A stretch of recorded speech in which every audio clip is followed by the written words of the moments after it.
Thank you for joining us. Thanks for having me here. Hey, not too close. Clink. Not too close. That's right. All right. So let's just jump right into it. We're Let's do it. obviously two guys at the nail bar. When the idea came up, the juxtaposition of a hyper masculine figure, like, you know, a gym dwelling beast, if you will, such as yourself. Okay. What would you say? Because like I said, it was partly a joke, partly not. Yeah. You know, kind of the irony. You know, is kind of why we wanted to present this to our audience. So what's the importance? And then piggyback question is, how do we get around is stigmatism the right word to even call, you know, kind of the lack of guys in places like this due to expectations either from ourselves or from society, but, you know, that we basically shouldn't be here? Well, the first thing I would say is, or is that even a thing? I don't know. I think it's a thing. It goes around to the fear of what other people think. Right. You know, like a gym guy, you think like, oh, I'm rough, whatever. I can just go work out and, you know, be a dude.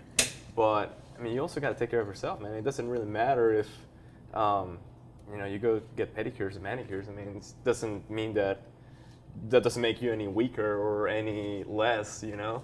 How can we pump up the masculinity of a pedicure to that of a set of pull-ups? Or can that be done? It can be done. You think it can be done? Yeah. You think you can make a pedicure as masculine as a set of pull-ups? Yeah, because I know we've got some footage of Orlando doing pull-ups right now. Cut in the footage. We got footage of him. No, let's get some B-roll of this right here. Get a calf flex. Get it. Like, let me see your game face. Yeah, we gotta Get a B-roll clip. Get some B-roll. Jonah, get a video clip right here. That's right now. Flexing. That's right. Get him flexing and then get that game face. Get that game face. It might be a great place. I mean, Yes, it is, yeah. All right, so now that we've got each clip displayed side by side, we want to hear what you think in the comments below. Comment 1 if you think the pull-ups were more masculine, or comment 2 if you think the pedicure was more masculine from Orlando. Everybody also, round of applause for Orlando making the pedicure look as masculine. But in all seriousness. He makes it look sexy, yeah. I would go on a limb and say that most, if not all, the ladies out there would probably appreciate it. Yeah. Even if guys look at, you know, other guys that go to things like nail bars and think, you know, possibly less, or it's less masculine, or you know, something like that to that effect, then I think that the ladies would appreciate it. I'll put it this way. You kind of have to know your audience. I'll put it this way. What would be more surprising for you to watch? Somebody doing, like a guy doing 10 pull-ups, or a guy sitting down on a nail bar and getting a pedicure?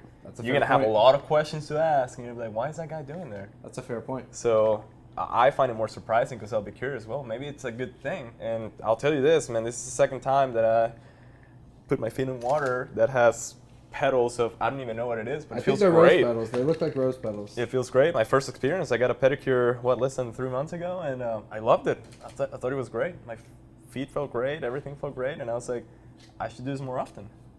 But that's one of those things that, you know, you think like guys will be like, oh, this is a girl's thing. Oh, come on, man. We live it's a whole different world now. It doesn't really matter. I mean, unless you're afraid of what people think about you. But honestly, I would do this every weekend if my budget allows it. Right, you know? Right. But I think it's better to take care of yourself, and then, hey, you can hit the gym after. Right. I mean, you only got one body. That's your temple, so got to take care of it. I like it, and by any means necessary. Yeah, it is necessary. So let's go ahead and tackle one of the elephants in the room, if you will. And I just want to throw it out there because I know that somebody's thinking it. What do you think about some of the assumptions regarding the hetero versus homo assumptions that most people tend to make about males that go to nail bars? I mean, 20 years ago, I would say it would have been roughly a 99% split. Yeah. Nowadays, you know, everybody's a little bit more conscious about the whole mindfulness thing and taking care of your body, taking care of yourself. So I find it more rare to have somebody that actually judges you for going to get a pedicure than actually just going there and doing it. Right. You know? I So would agree with that. I feel like there's a little bit more open-mindedness about what's going on, but like I said, 20 years ago would have been a whole different thing. Right, and I think we need to leave that kind of where it is in history 20 years ago. I think what we have here is a war on two fronts. We have the expectations of those around us changing, as well as our own actions. You just said that you were in here 3 months ago. Yeah, but then again, it comes down to like the expectations that others have on you, and it's like it's not about what they expect of you. It's about yourself, Right, it should be what you expect of yourself. Exactly. And hopefully, I think that's the direction we're going. Yeah. I think that's a good way to be going. But I think... you said it, to be. Right. Be going instead of doing it. You're not doing it for anybody else. You're doing it for yourself. You're being yourself. Look, I'm not going to lie. This feels good. Feels great. Like zero problem. Yep. Instagram live right now. I think we're still live, right? Yeah. Yes, we are. Okay. Yeah. We're still Rachel live. said girls definitely appreciate it. So. Yeah. See, I think for for the heterosexual guys that do, like fear for that.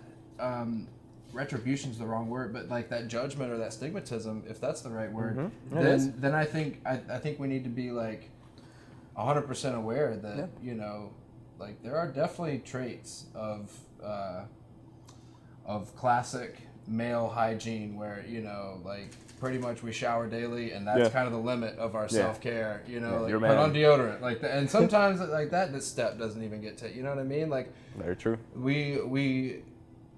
Our place in society has oftentimes come down to the provider, and if you're late to work, or if time doesn't allow, or whatever, like we wear that dirty shirt, we skip that deodorant, we skip that shower, we skip these other things because we're guys and we're still like, I can still do what I need to do, right? Nobody said we had to look pretty while we're doing it. That's true. And I think that's, you don't necessarily have to look pretty doing what it is you do, but I think that, just in terms of taking care of yourself, I think that as a society, we are at a turning point where, a lot of guys and a lot of the mental health issues that are kind of going on, a lot of them stem from people just not taking care of themselves in a manifestation like this or otherwise.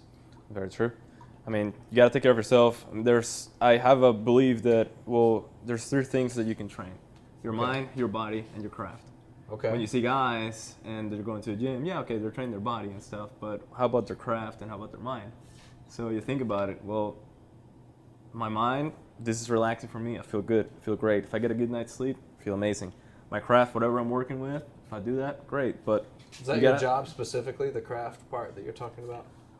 Yeah, I would say your job or your hobby, whatever you like to do that you feel good about, But a lot of times we kind of get the misconception of, I'm just going to go work out and that's it, You and hope for the best. Yeah, and almost like, this is like that iron therapy, I work out, I feel good, that's it. I don't have to deal with anything else. So I was going to say, I think a lot of guys, one of, at least speaking for like hetero guys, we seek that approval from the audience of women, heterosexual women, right? Yeah. And I think that we get to a point where we feel like we've kind of checked the box once we go to the gym and once we like get the body part done. And then, now 2020, I think we're starting to get to a point where like nobody wants an idiot either. Like we don't want a dummy, right? We've all heard the word meathead before, right? Meathead. I was just thinking I was going to say that. It's not a compliment, right? It's not exactly a compliment.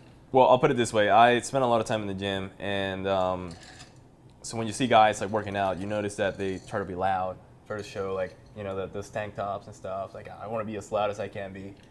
And it doesn't really call the attention. I mean, you're going to notice that. But when you're quiet, you get your work done, you get in, you do your thing, you have that quiet confidence. It's a whole different thing, because you go work out, you do your thing, you're not seeking for attention, you're just getting the work done, and then that says, hey, this guy has discipline, this guy is doing his thing. He's not looking around to see where's the girl that I can impress, or how can I like roar or whatever, make that sound that's gonna, call for attention. So that's what it is. It's all about that attention thing. The moment you stop caring about it, it's a whole different world, man. It's peacocking. Yeah, exactly. Peacocking. Exactly. Danielle says be the best version of you. Be the best. Exactly. Yeah, and then again, it goes back to be. Just be you. Absolutely. Be the best version. Yeah, be the best version of yourself. Just be more and let the doing flow from there. What would you say are some ways, I like the question that came up before about ways that you can care for yourself at home, Particularly, they're relevant now, obviously, with a great percentage of our audience and indeed America and the world on quarantine orders. What are some ways that we can take care of ourselves at home? I think a lot of it has to do with the mindfulness of it. Some people like to meditate, stretch a little bit more. Reading, I'm not a reader, so I'm trying to force myself into improving my weaknesses, and I'll consider that. I'm not a reader, so I want to start reading more. I want to improve in the things that I'm lacking that I usually don't make the time for. So now I have the time for.